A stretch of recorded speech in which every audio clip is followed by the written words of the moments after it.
Blue Wire Hustle proudly presents All Eyes on Cleveland. Today is March 23rd, the year 2021. If you're watching on YouTube, please hit subscribe down below.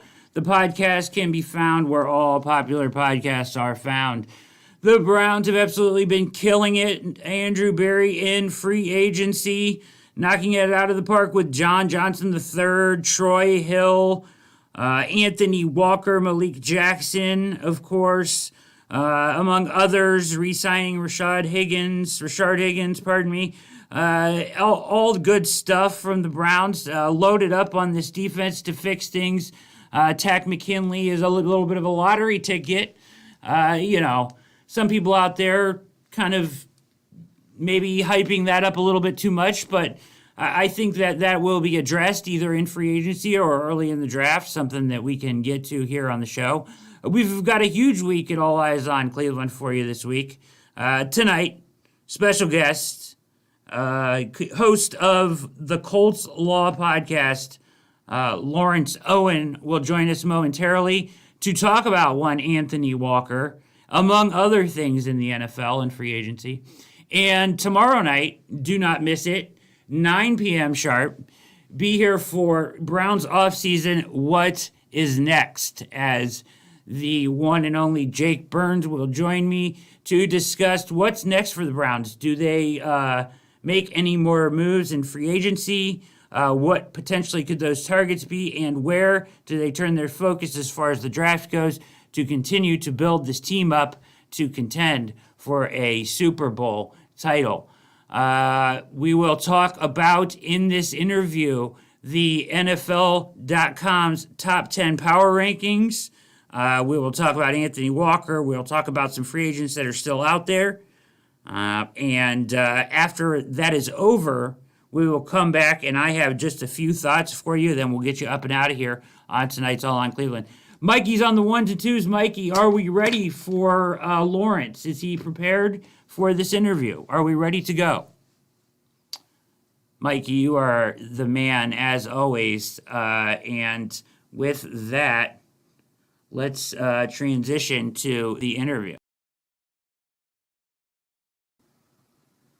And we are absolutely thrilled to welcome to All Eyes on Cleveland tonight our special guest. He is Lawrence Owen of the Colts Law podcast.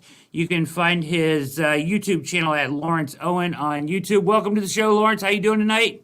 I'm doing absolutely fantastic. Thanks for having me on. Yes, we're thrilled to have you on, doing a Browns free agent profile on linebacker Anthony Walker. 3 years with the Colts, right? No, he ran the full 4-year stint. Okay, the full 4-year stint with the Colts, and wanted to get into what exactly the Browns are getting with Anthony Walker. So start there. What are the Browns getting here? A middle linebacker, right? He's going to be replacing B.J. Goodson for us. I'm sure he's going to play that role. So what are the Browns getting in Anthony Walker? Okay, so Anthony Walker is your traditional Mike linebacker, that center middle linebacker. And he's not necessarily an athletic freak by any means. Okay, he's not that guy that you're expecting to cover people sideline to sideline or something of that. However, what he does bring, he brings very, very well. What he does very well is he reads an offense, he studies hard, he tackles well, he's a leader on the field and in the locker room. Players around him love him because he helps them get into position when he sees an offense and he knows what the play is about to. He'll get players in the right place to make plays. He's gotten better over the last couple of years, actually, in pass coverage. He's still not that super speedy guy, obviously, but he's just an absolute beast up the middle against the run and recognizing play schemes. That's what I've heard. What I wanted to ask you about was Darius Butler's, his video. Thank you to Anthony Walker was stunning. I haven't seen anything like that for a player leaving anywhere. I mean, he credited him with the kind of person he is, the player he is. I mean, he was just gushing about Anthony Walker. Can you talk about that a little bit? I mean, where does that come from? It comes from the fact that Anthony Walker was a second year in the NFL when Darius Leonard got drafted. And when Leonard came in, he was still young. He didn't know much about the NFL, wasn't up to the NFL speed. Walker took him under his wing immediately. See, his father, Anthony Walker's father, is a coach for football. He wants to be a coach when he stops playing in the NFL, and he's got the mindset to do so. So he sat there and he taught Leonard how to read film and prepare ahead of time for games. Sat him down, showed him the ropes of the NFL in general. And Walker basically helped Leonard become the man who he is today. And Leonard straight up said, I wouldn't be the dynamic player, or at least as fast as I was, without Walker in my corner showing me the ropes. Yeah, I heard him mention the film study, and even Mary Kay Cabot in the interview with Walker here in Cleveland brought up his film study as a big part of the player that Walker is, that he spends countless hours watching film and so forth. Yeah, actually, he's one of those guys. After a Sunday game, Monday you're either celebrating or relaxing or recouping from the game. He's in the film room without coaches, by himself, studying for the next game. Right? Yeah. He's looking at the offensive line. He's looking at the quarterback, looking for little things that he can read so that he knows what's going to happen on play, so he's prepared.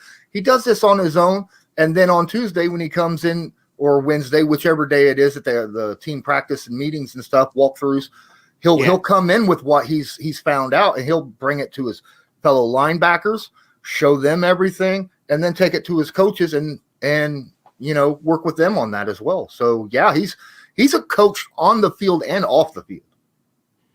You're watching All Eyes on Cleveland. Special guest tonight, Lawrence Guy of the Colts Law Podcast. So a little bit about why the Colts let him go. I think a lot, probably from what I've read, had to do with Bobby Okereke. They're real high on him. He's a stud, from what I can tell. You were upset that Walker left, A, and then B, more or so probably got just the $3.5 million as the Browns kind of got him on the cheap. Why were you so upset about that? You thought he would deserve a bigger deal, or are you just upset that he left in general? Well, first off, I understand why the Colts moved on. Chris Ballard is the Colts GM. He's good at drafting very specific positions: safety, linebacker, offensive line, running back. He's very good at that. And so at the linebacker position, we're very, very deep. And Bobby Okereke, who is going to be replacing Anthony Walker, is a little bit faster, better in coverage. And since Walker is more of a Mike linebacker, and the Colts don't use Mike nearly as much in a traditional 4-3 set, they generally are in that nickel position all the time. So they're going to be using Darius Leonard and Bobby Okereke more often than they would be with Anthony Walker coming up. It's not to say Anthony Walker can't play in the nickel. Last year he played very, very well. I mean, he had more tackles than Darius Leonard did last season and had less snaps. So that speaks volumes. Now, yes, I'm upset. Walker's a Colt fan favorite. That's just to say outright, go talk to a Colts fan, they'll tell you. Walker is an absolute stud. Everybody loves him. But when he left, I predicted him to get – I fully believe he's a $10 million linebacker, okay? I really do. With what he brings on the field, I think he's a $10 million linebacker. He's not a $20 million linebacker. Those are the guys, like the Darius Leonards and the Fred Warners and things like that are out there in the NFL. Certainly. Yeah. But he brings enough that I think that he is that 2 steps down from the superstardom, that rock solid middle of the defensive front seven that will absolutely help not just himself, but all the guys around you, you know. And I think that is lost on a lot of people, that he may not be the most athletic guy in the world, but because of what he brings and how he sets up the defense, he makes those athletic guys that are around him play that much faster, better, and smarter. So it increases how good a defense is just for him being out there on the field with them. So, yeah, when I saw that the Cleveland Browns signed him for pennies compared to what I thought, I was very upset. Very upset. And it's not – I wasn't upset that he got signed. It's just I understand in this COVID salary cap hit that we've got right now, I understand that the long-term big monies are saved for the really, really big names out there. I expect him next season, once the smoke clears and the team salary cap rises back up, that he'll demand a much stronger amount of money. Yeah, I was just going to say, he probably is exactly what you're describing, and he probably deserves that kind of money. It's just not the year for that, and it's probably why he just took a 1-year deal. I mean, guys in that situation that just saw the market fall are just going to take that 1-year deal, go prove it, and then go try to get paid. My hope is that he does it really well in Cleveland and that Cleveland can pay him. Obviously, the Cleveland front office doesn't value the linebacker position very much as with their analytics and so forth and so on. So this signing was big for them to get a leader like that in there, and I'd like to see him stick around, especially, we'll see how he performs and everything, but it certainly sounds like he will bring a boost to that defense, obviously. I wanted to move on next to what you thought about the Browns free agency as a whole. Obviously it was highlighted by John Johnson III, which they also got on the cheap, who was probably more like an $18 million linebacker that they got for like 11, or five, just a $5 million cap hit this first year. But he's an absolute stud. They got him, and then they bring Troy Hill, so you get 2/5 of the best defense in the NFL secondary coming over, and then they add Anthony Walker. Takk McKinley is kind of a lottery ticket that you're hoping that talent, that first-round talent, blossoms here in Cleveland, and you hope that he benefits playing opposite Myles Garrett, obviously. And then they went ahead and got the defensive tackle that they just added here in the last 24 hours or 48 hours or so. Thoughts on the Browns free agency as a whole? Oh, yeah, I think the Browns have done a very good job of getting quality players in positions that they need for relatively cheap. Now, a lot of these are all 1-year deals, like the Malik Jackson that you just mentioned. That's a 1-year deal. Takk McKinley, 1-year deal. Anthony Walker sitting on a 1-year deal. These are guys that they're kind of a prove-it deals. Yes. They have a high-end ceiling, but they don't know what they're going to bring to the team on the low end, and that's a little bit worrisome. But at the same time, it's a chance for these guys to show up, show out, and possibly make a big contract next season. I love the Troy Hill signing. We talked about this before we went live here, and I think he's gonna ball out. I think as a nickel corner, I think that he's very quick. He's agile. He's got a great ability to change direction on a snap of a finger, which is what you need at a nickel cornerback. Now he's a willing tackler, but he just doesn't have the body size to just light someone up. So yes, he'll shove his helmet in there in the run game, but it's more generally to slow someone down rather than to just make a flashy stop in the backfield. Yeah, absolutely. John Johnson was in my opinion, the biggest signing you guys had. I mean, 3 years, 33 mil, got him on the cheap. You got Cody Parkey re-signed. I seen that. What are your thoughts on re-signing Cody? Kickers, man. I don't know. I can't ever kicking the kicking game is so fickle in the NFL. It's like, from one year to the next, a guy's good to bad and back. We've seen Parkey struggle. Percentage wise, he kicked well for the Browns late. He doesn't have a very big leg, but once a guy kicks in Cleveland, it's almost like you almost want to just retain him because you don't want to teach another guy to kick in Cleveland. The swirling winds, the flags are deceptive. It's a really hard place to kick. So once you have a guy that even has a little bit of success, you almost want to retain him and let him build on that. So I understand why they did it for sure. But yeah, I mean, do I think that if he starts off poorly in the first couple weeks that we could see another kicker halfway through the year again? Certainly. It's happened many a times in Cleveland for sure. Yeah, so, I was just curious about that because yeah. I'm a big special teams guy. I think the special teams are incredibly underrated when it comes to an NFL team because that's 3 points here, field position there, things of that nature. The small things make it a lot easier for the big boys on offense and defense to do their job properly. So I think, going out and getting somebody, especially a punter and a kicker, and then of course your good gunners on your punting team and kickoff teams are very, very important in my opinion. So I just didn't know how you felt about your special teams because I honestly haven't really looked into it and I was just curious about it. Yeah, I like their special teams coach a lot. He actually was the head coach, when Stefanski went out for the playoff game. He stepped up. He's a really good coach. They kept Kadero Hodge around. He's kind of a special teamer. JoJo Natson is a good special teamer. But they let a couple guys go, too, that were really good on special teams. So it'll be interesting to see. They haven't been great in special teams by any stretch of the imagination. Certainly, they want to play complementary football, and it's something that Stefanski preaches nonstop. So it's something they can improve on for sure.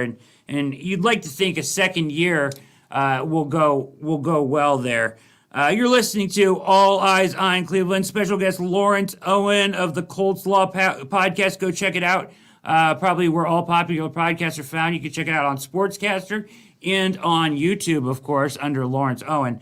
So Lawrence, you do an outstanding job here. Thank you for your thoughts. I want to switch a little bit here to the Colts, a little bit your realm of things. Thoughts on free agency for the Colts so far? It's been kind of more about retaining your own guys, hasn't it been? Oh, absolutely. That is sorry about that. That is a big thing that the Colts GM Chris Ballard, since he's been with the Indianapolis Colts, has preached.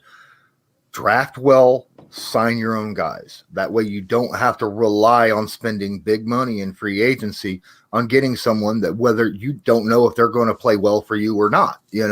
They might play well for another team, but when you bring them in, you don't know if they fit, So I think what he's been doing is very, very smart. He's not really he's under a little heat this year because the Colts are missing a starting left tackle, starting defensive end. There's question marks at the cornerback position. There's question marks at the wide receiver position. However, I honestly believe that what he has done in the last 3 years as a GM, I'm not counting his first year because he had a different system, different coaches. But since he's been with Frank Reich and that coaching system, everything that he has done has been top notch. So until he proves to me otherwise, I just have to sit back and go, I got to trust what he's doing. Yeah. I like Chris Ballard a lot. I like Frank Reich a lot. So that kind of makes me like the organization as a whole. And it's kind of something the Browns have been striving to get to. And, so I feel like, they're both, right there, second tier teams in the AFC. I feel like they're both in the same kind of category there. Thoughts on the Carson Wentz move? How does that change things for you? I mean, really, so it's like, it makes sense, right? Frank Reich is where he had success. I don't know what happened to Carson. It's unexplainable almost. It's like he got the yips or what happened there. So Do you think he comes out of that? Just thoughts in general on them going that direction. All right, so I'm going to come clean straight up. Yeah. When he was not my first. Matter of fact, I was kind of like, I don't know if anybody here watches the Pat McAfee show, but Pat McAfee was not big on Carson Wentz either. All right, and neither was I. I was more of go send a second round pick and go get Sam Darnold, see what he could look like behind this Colts offensive line. Yeah, that's what I was looking at. However, after the trade, I was like, okay, so it's a second and a third, possible first and a third, depending upon how well he plays. Probably at first, yeah. Yeah, and I was looking at it, and this man was sacked 50 times in 12 games. Yeah. 50. Yeah. He was on pace to set an NFL record. Of course he's going to play awful, right? They couldn't protect him. His players weren't there for him. Obviously, from what I was seeing, the coach didn't like him that much. He didn't like the coach. There wasn't any kind of conversation between him and Howie Roseman, the GM. So there was a lot of divide between him and that the front office of the Philadelphia Eagles. So I'm thinking he's going to the Colts now where there's Frank Reich. He remembers him. He trusts him. He likes him. They work well together. The Colts legitimately have four coaches that were once or currently a quarterback's coach.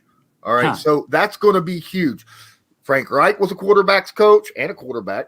The offensive coordinator was last year's quarterback's coach for the Colts after Sirianni left this season to go to Philadelphia, believe it or not, which was kind of odd. Yeah. And then his current quarterback's coach, and the quarterback's coach has an assistant quarterback's coach. So he's got four coaches to work with him to help get his confidence back and get him up to speed. What do I think he'll do this season? I don't know. He was out in California passing the football around with Michael Pittman Jr. and Des Patman with the Colts. That's good. There was that big whole debate about Carson Wentz not getting his number 11 because of Michael Pittman Jr. And they thought there was going to be, some kind of bad rub in that situation. Yeah. And it's not. Obviously, Wentz wouldn't have been in California afterwards throwing the ball to him and practicing if there was. And then Wentz, of course, came up with number 2. I think, in all honesty, depending upon how the Colts fix this left tackle situation, I think he'll be fine because the Colts offensive line is very, very good. They have a very, very solid run game to take the pressure off of him. And they got weapons even if T.Y. Hilton doesn't come back, they still have Michael Pittman Jr. They still have running backs that can catch the football out of the backfield. If Paris Campbell can stay healthy, he is a dynamic receiver. I don't think that Wentz is going to have near the troubles he had last year in Philadelphia. There are some left tackles out on the market, right? Villanueva. There's somebody better than him too. You could get Mitchell Schwartz and kick him out to tackle if you wanted to. All right, you might laugh at this because this is a Cleveland podcast, but I don't like Villanueva. All right, I've watched Villanueva's. I've watched Villanueva's film for the last 2 seasons, and this man has went downhill the last 2 seasons drastically. I don't like him at all. He was good 3-4 years ago, but now it just seems like he's starting to fall off a cliff. There are some guys out there that I'm interested in, but you got to also remember this draft class for tackle position is incredibly deep. You can get quality starter positions in the second round, I think. In this upcoming draft, I think that's where Ballard's going to probably get that replacement, considering he is very good. He has proven that he's very good at drafting offensive linemen across the board. So that's probably where he'll go get it. Sounds good. Questions? Let's see here. Okay, so there's a couple guys out there, Colts-wise, actually more than a couple, that are unsigned. The highlight of those names are obviously you mentioned T.Y. Hilton. I think that he's gotten offers, it seems like, but he wants to come back to Indy, it feels like, and he's kind of waiting for them to maybe come around to the price range he wants. I don't know what will happen there. Justin Houston, I don't know what you think he has left in the tank as far as an edge rusher. Malik Hooker is an interesting prospect. I know he's been hurt, but started off his career very good, has good instincts back there. Somebody could add depth with him at safety and maybe even give him a starting job if they were desperate enough, certain teams. TJ Cary was a Brown. I don't know how you feel that he played with the Colts, but he did a good job when he was with the Browns in his role, playing in the nickel a little. Trey Burton is certainly a good player, tight end.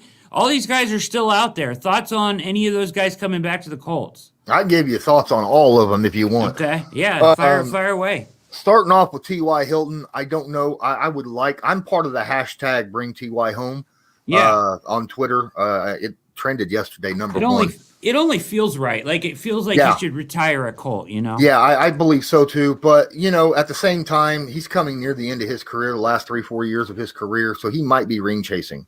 If he signs with a team that is a top 4 pick for the Super Bowl this year, let's say the Kansas City Chiefs, the Buffalo Bills, the Bucks or something like that, I'll root for him, until he's playing against the Colts. But I'll root for him because, he deserves a ring, in my opinion. But if he comes back to the Indianapolis, I sure as heck will have no hard feelings about that. I definitely want him back. He's a very solid and capable receiver, even though he is on the wrong side of 30. When it comes to Justin Houston, I think that his experience and veteran presence and leadership alone is worth bringing back to the Indianapolis Colts, especially since they need more help at the defensive end position. I think that Justin Houston is probably out there trying to look for his last real contract. Paycheck. And so we'll see if he comes back. I don't know. Malik Hooker probably won't be back because the Colts are very strong at the safety position. Then we got Cary Willis at strong safety, and our free safeties. Julian Blackman was a rookie last year that took over for him.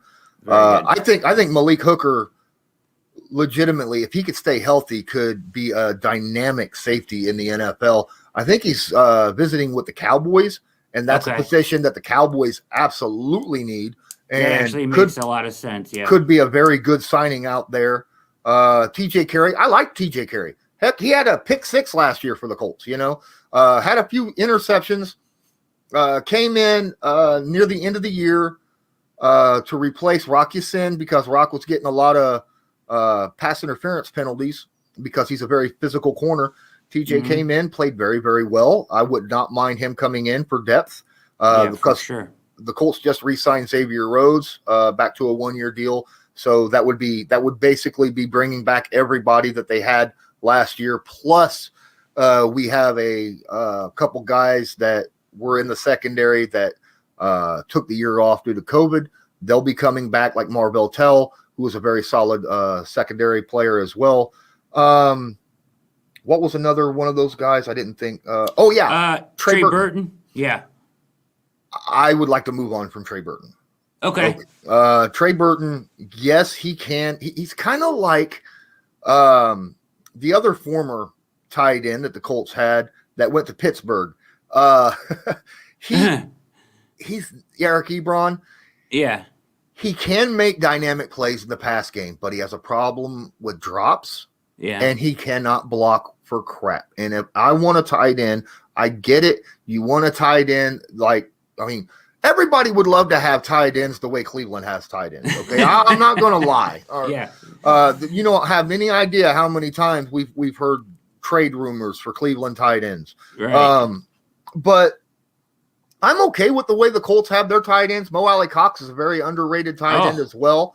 I like him a lot. Yeah, he reminds me of Njoku very much. Yes. They seem like very similar players. And he didn't get to go out for receptions very much last year because, quite frankly, him and Jack Doyle didn't go for receptions very much because Phillip Rivers was a very immobile quarterback, and they needed to keep guys in there to help protect him in the pass game. And then, of course, in the run game, they're out there blocking as well. I think with a guy like Carson Wentz, you'll probably see them a lot more active in the pass game, making routes and stuff. So I don't think we need Trey Burton. Could we go out and get another tight end, receiving tight end?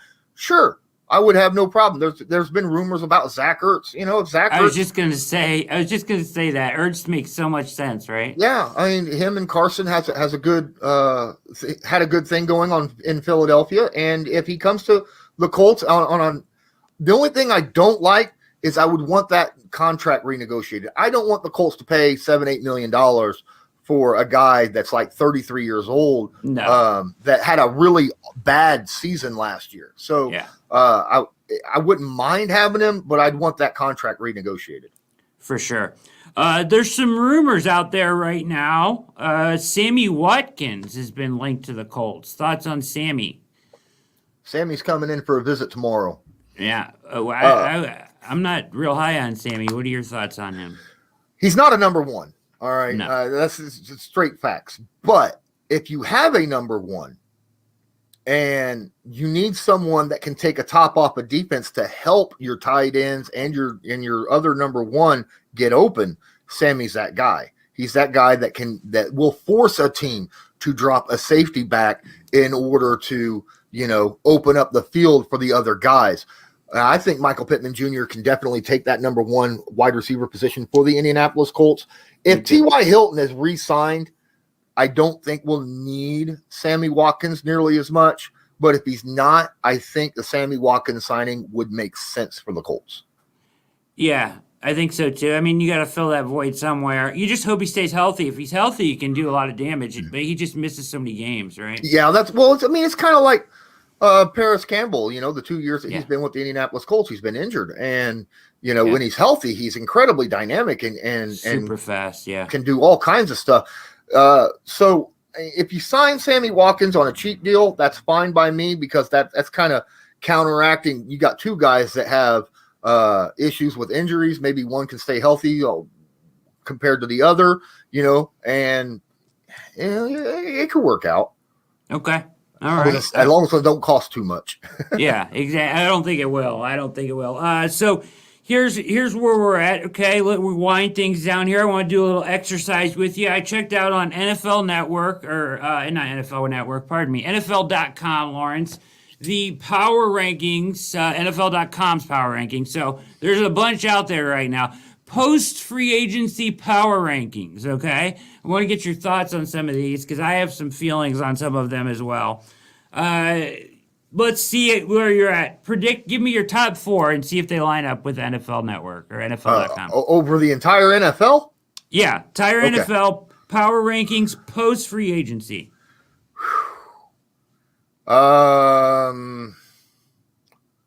Let me see here. We're looking at I got the Rams in the top four.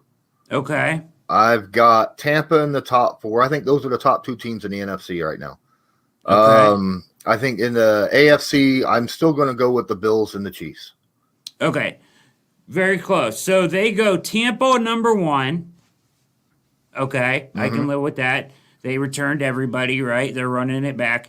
Chiefs number two. I can live with that, right? They're running it back in the AFC. They got Green Bay at 3. They got Buffalo at 4. Okay. Where did they have the Rams at?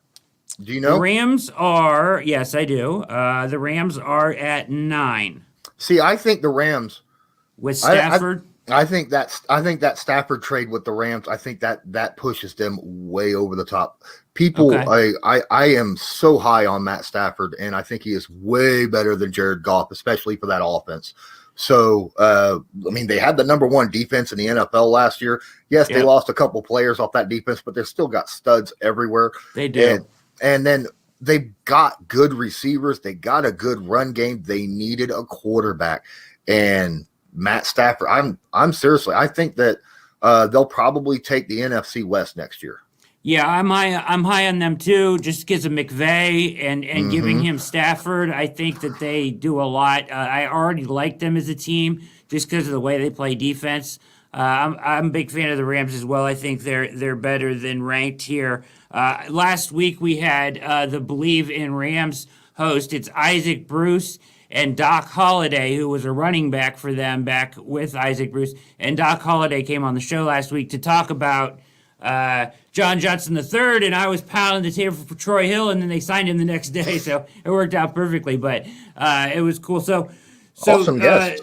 yeah, for sure. So just like you coming in to profile my guy here, Anthony Walker, A-Walk, right? So all right. Then they go Ravens at 5. What do you think about Ravens at 5? I think I'm very close friends with a guy who runs a Ravens podcast, and Yeah. What's his name? Put you on the spot. I'm close with a guy. I'm close with Kyle Andrews. Does the Kyle Ravens. Andrews. Oh Yeah. no. I'm NF Podcasts is what the podcast that I follow. It's Joe Newbo. Okay. So I was with him on Sportscaster doing a bunch of stuff last season. Like 3 or 4 times a week we were together. Okay. But to be fair, I don't know. I don't think that the Ravens are number 5. I would actually, in all honesty, I think he's going to hate me. I think Cleveland is better than the Ravens right now. I think New England right now, depending upon the quarterback situation, could be right there because of the free agency that they had. They had a very solid. They filled a lot of positions that they needed drastically that were very bad positions last year. I think New England is up there. I can't rank the Colts right now because they have a few positions that still need to be filled out, and I'll have to wait until after the draft. But I think the Colts are a playoff team. Just where at in that playoff scheme is the question. I think that for me, the Colts can be right there. It all just depends on Wentz. Like I just so much depends on what you get out of Carson Wentz. If you get the old Carson Wentz, right, the good version of Carson Wentz, the sky's the limit for that team because their defense is so good and everything. I just a very complete team, always well coached and just disciplined, and So I think a lot of the Colts, if the quarterback position works out, right? I just think that's the major question. Let me go through this list here and get your thoughts on this, okay? So I agree with you on the Ravens. They've been trying to get a receiver all free agency. They can't. Nobody wants to go there and be a receiver because your numbers are going to go in the crapper, right? They're trying to get Sammy Watkins. I don't know. If that works. They tried to go big and get Galladay. That didn't work out. Why would Galladay go there in the first place? They just don't throw the ball enough or effectively enough. They have the Saints at 6, and I kind of go, Jameis has got to show me that he can do this first before or what are they going to do at quarterback? I'm sure it's going to be Winston, but I wouldn't put them at 6. They have the Browns at 7. After post free agency, I would have had the Browns a little higher, and I'm biased, but I would have had them maybe at like 5 behind the Bills, or maybe 6 behind the Rams. They have the Rams all the way down at 9. They have Seahawks behind the Browns at 8. The Rams at 9. Stafford, they just signed Deshaun Jackson. This blew me away, and I got to get your reaction here. Pittsburgh Steelers at 10. Pittsburgh has a defense. That is one thing that they do have. But they lost a lot on the defense side. They lost Mike Hilton. They lost Bud Dupree. Yep. They did lose a couple guys, but the way that defense is played, I think they could plug and play a lot of specific players because that is a high blitzing defense, and that is one of the reasons why they're so effective, because you almost always see 5, 6, 7 guys going after the quarterback when the ball is snapped. So they draft and grab people to fill specific spots with specific type of talents at positions.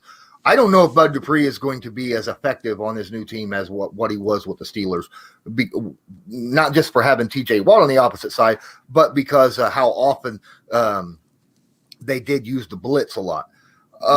It's a little bit of fool's gold with Dupree. 61% of his, rushes or pressures were unblocked or chase downs, right? So that's a little bit of fool's gold, I think. I don't. Juju Smith-Schuster's not going to be there most likely, right? I think he got signed, didn't he? He signed back with the Steelers for $8 million. Okay. I completely blew that over. They're going to lose Steven Nelson, it appears. Yeah, and Ben Roethlisberger. Come on. That's where my main point, right? So I know they'll draft well, and I know their defense will be good because they always are. Mm-hmm. But for me, Roethlisberger is done.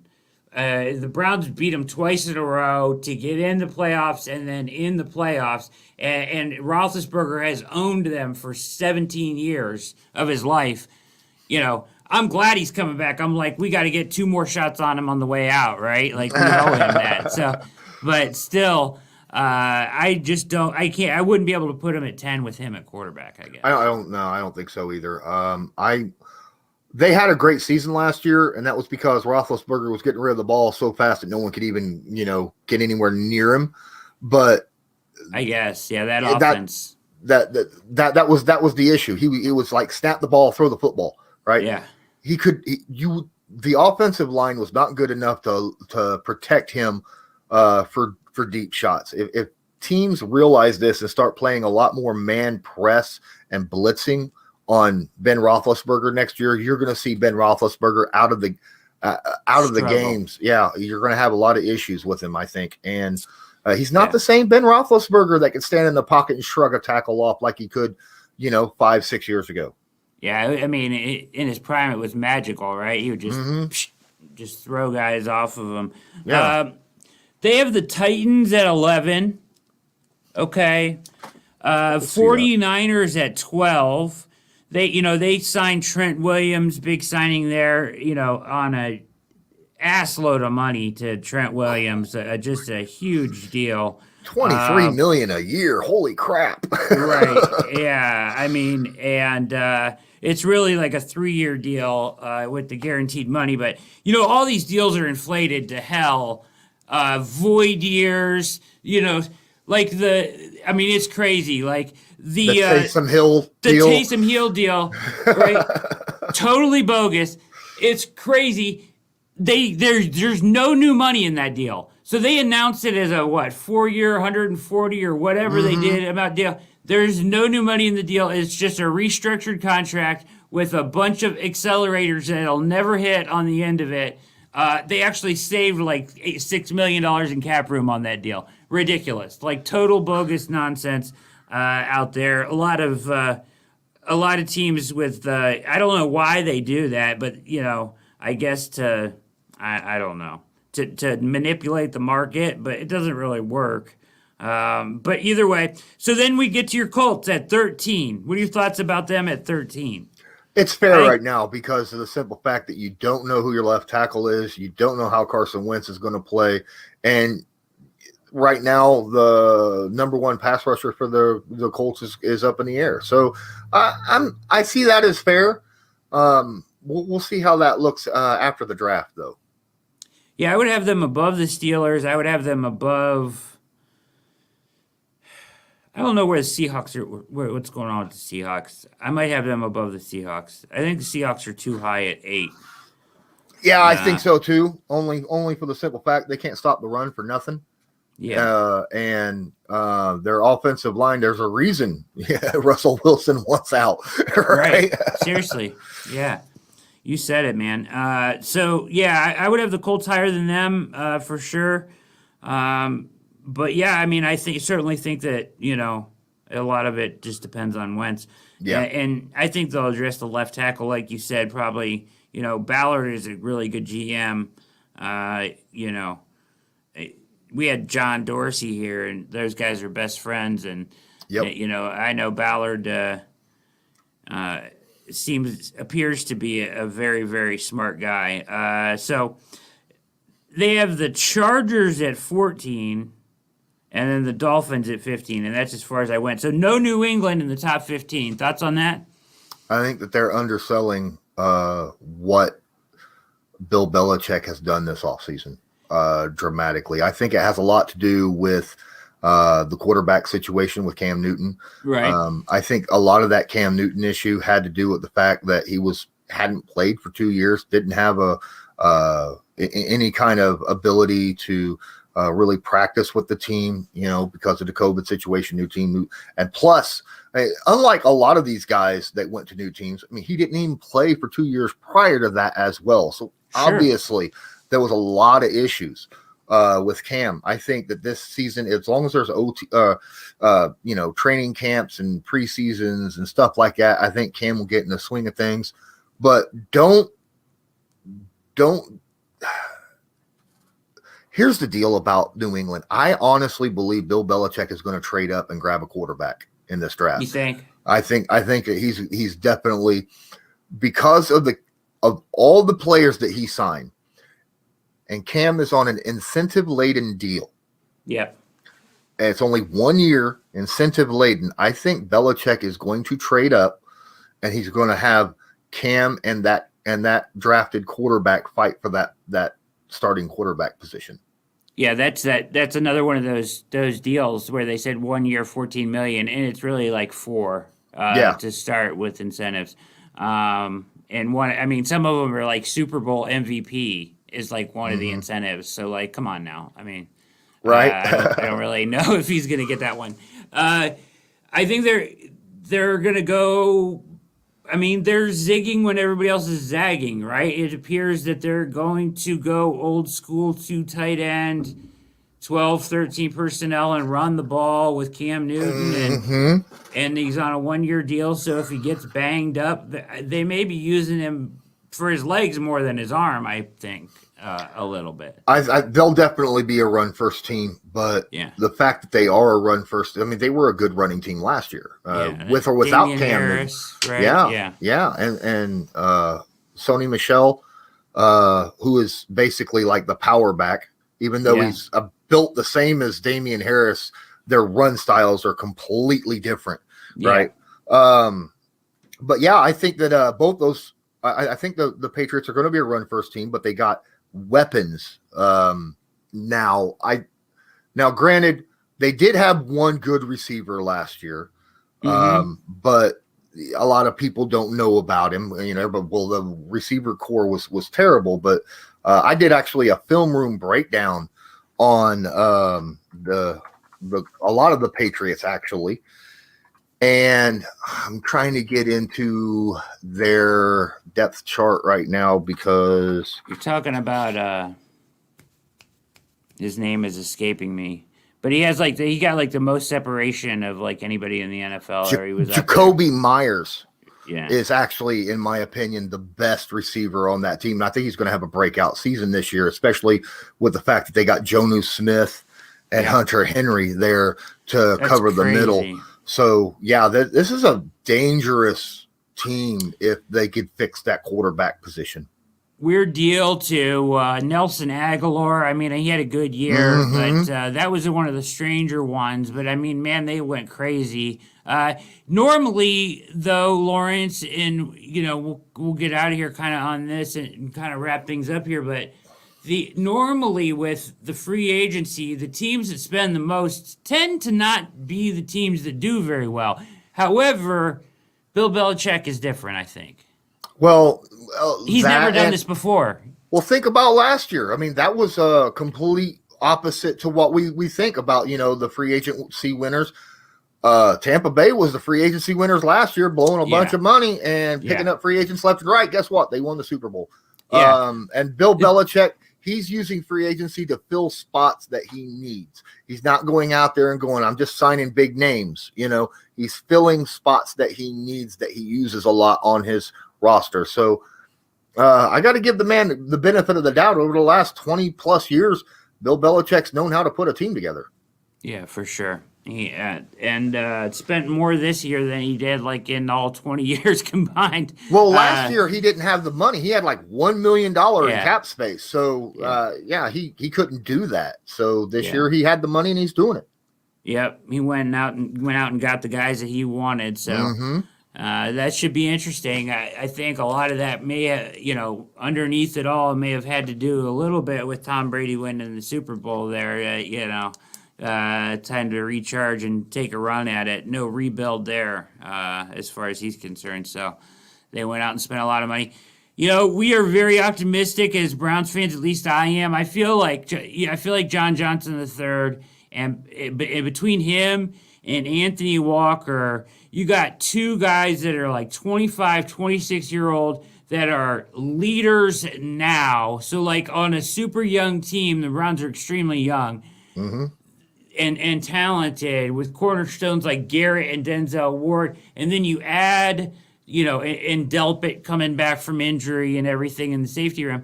You add a guy like John Johnson and Walker in there to lead. Like that linebacker room has some talent there, with Mack Wilson and Phillips and guys that can run and stuff. They're just undisciplined and they haven't learned, and they're, and Taki. But now you bring Walker in there, and hopefully he transforms that room into something new. And I'm hoping the same thing, with Johnson and Walker, young guys that can maybe transform that whole defense a little bit. So I think that, certainly last year was about the offense, and they got the whole offense back. The one question mark was Higgins, so they bring him back.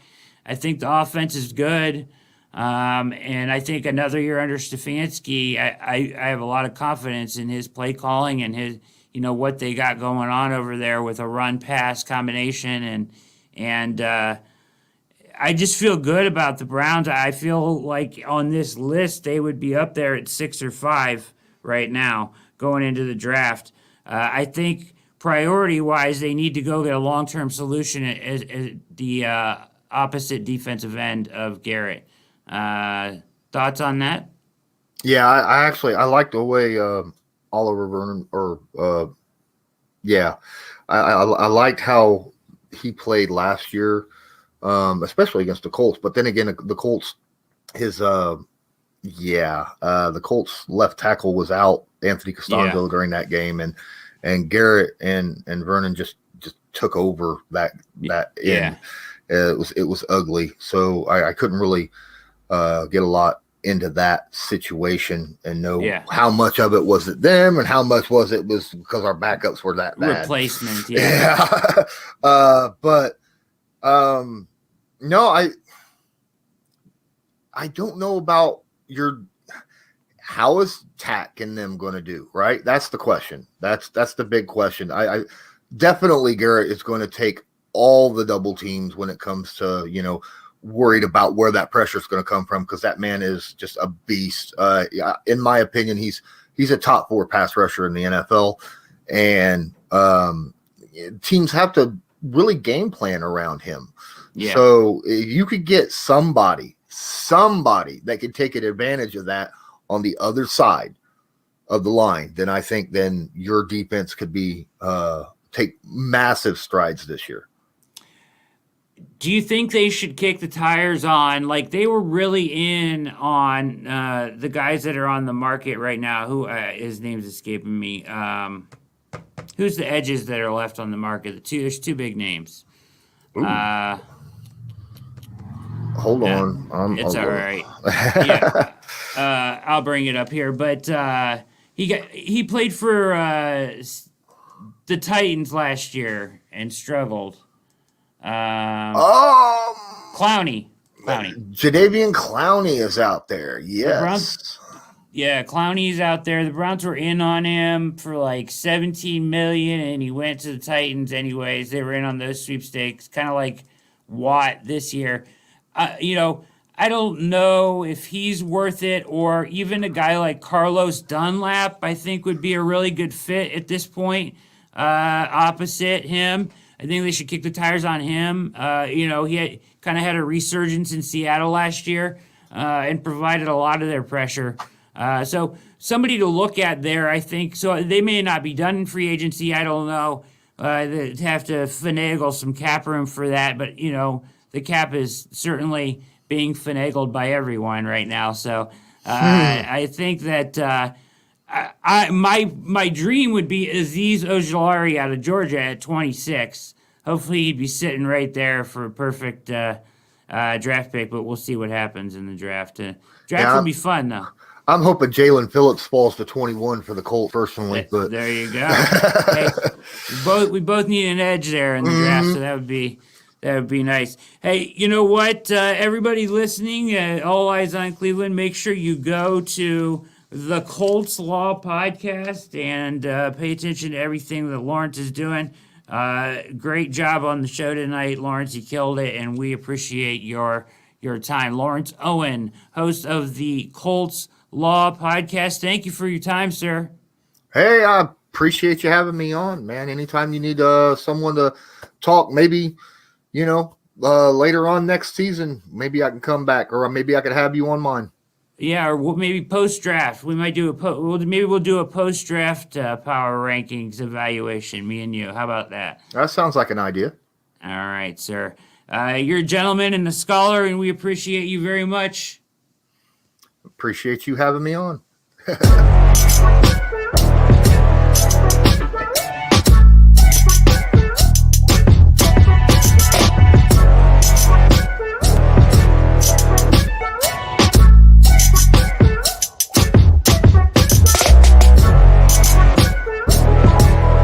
And boom, we break from your normal broadcast to bring you this message of All Eyes on Cleveland, supported by Manscaped. Now, Manscaped has hooked me up.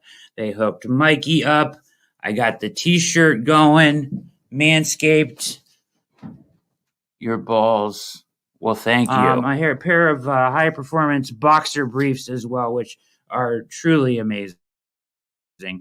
And all these grooming goodies helps trim your junk and keep it dry, clean, and wonderful for the ladies. And the ladies love a trimmed man. I mean, you wear the shirt around, you know that they are going to know what's going on. Mikey hasn't taken his shirt off yet, I don't think. Have you?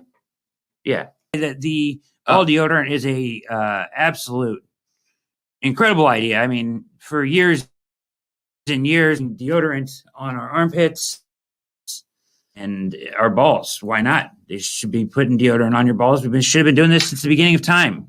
Around the boys, and as Mikey has been raving about for days, you trim around the tree, it stands a little taller, and he's very, very happy with his results.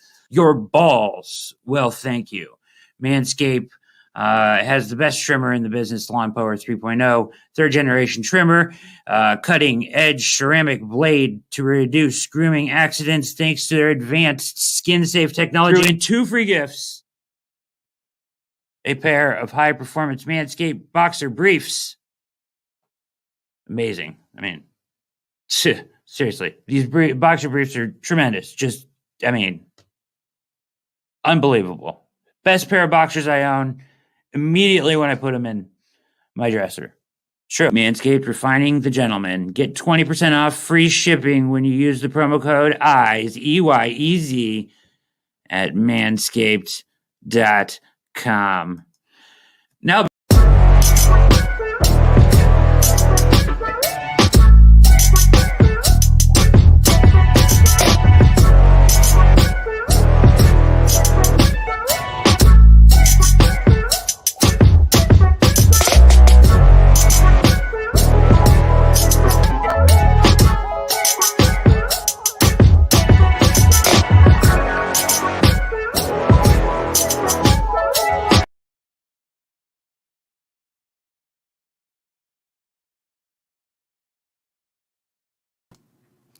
big thanks to Lawrence Owen of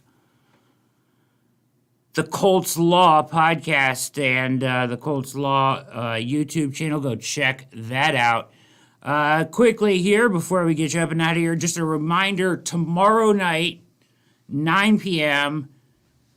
Cleveland Browns offseason 2021. What's next with the smartest football man in Cleveland? I know, Jake Burns of the OBR joining us to talk about what's next for the Browns. Is there more in free agency? Where do they go in the draft? All of that to come. A busy week this week for sure at All Eyes on Cleveland. I dispute heavily the top 10 where they have Pittsburgh at 10th. I think that's a joke. We talked about it with Lawrence. That's an absolutely unbelievable. A name alone got them there. I just can't believe that. Some news today coming out about the draft in Cleveland, April 29th through May 1st. It's going to feature First Energy Stadium, the Rock Hall of Fame, and the Great Lakes Science Center. It'll be on NFL Network, ABC, and ESPN. 2 nights, primetime, Thursday and Friday night. The NFL draft in Cleveland. Got to represent well for that. It seems like it's going to go off with people there, players there. The commish is going to be there. That should be great. Also, wanted to mention, and this came across the wire kind of during the show, Scott Petrak reports that South Carolina cornerback J.C. Horn, who is a stud, at his pro day today, on his pro day Zoom call, said that he has talked with the Browns, mentioned this on the Zoom call, he's talked with the Browns, and he called them a team on the come-up, and it would be a blessing to be a part of the Browns organization or to be drafted by the Cleveland Browns. So you'll see that probably if you're on Twitter floating around, comments from the cornerback, highly sought after, highly touted cornerback from South Carolina, J.C. Horn, saying he's been in touch with the Browns and would find it a blessing to be drafted by them. They're creeping on the come up. So that's what J.C. Horn had to say. Final thoughts tonight on All Eyes on Cleveland. Any of you following along with it? Browns wide receiver Ryan Switzer, formerly of the Steelers, now the Browns. His son Christian has been in and out of the hospital. If you know the details of it, it's pretty traumatic, tragic stuff. They're looking and searching for the answers they need, the Switzer family. So, I keep retweeting it and saying that, prayers out, but if you can, send a prayer, send a thoughts, positive thoughts and vibes to the Switzer family and Christian, as he certainly needs strength right now. And certainly Ryan has been very candid on Twitter, that they're searching for answers. And that's a sad story, and you don't wish that upon anybody. So I urge everybody out there to, send positive vibes their way and send a prayer up for the Switzer family. With that, we're going to get out of here. I hope you enjoyed the show tonight. We'll be back tomorrow night to hit it hard with Jake Burns. What's next for the Browns in free agency? Do they have more up their sleeve? Do they go edge? Do they go after Clowney? Do they have to go after Carlos Dunlap? I would like them to, but we'll see. I hear the guys on Cleveland Browns Daily sometimes talking about how the Browns don't have a need in the draft and they can just take best player available. And I just don't agree at this point. I love those guys, and I love Nathan, and he's been on the show and everything, but I just feel like right now you have to go corner and you have to go defensive end with your first picks in the draft. And I think that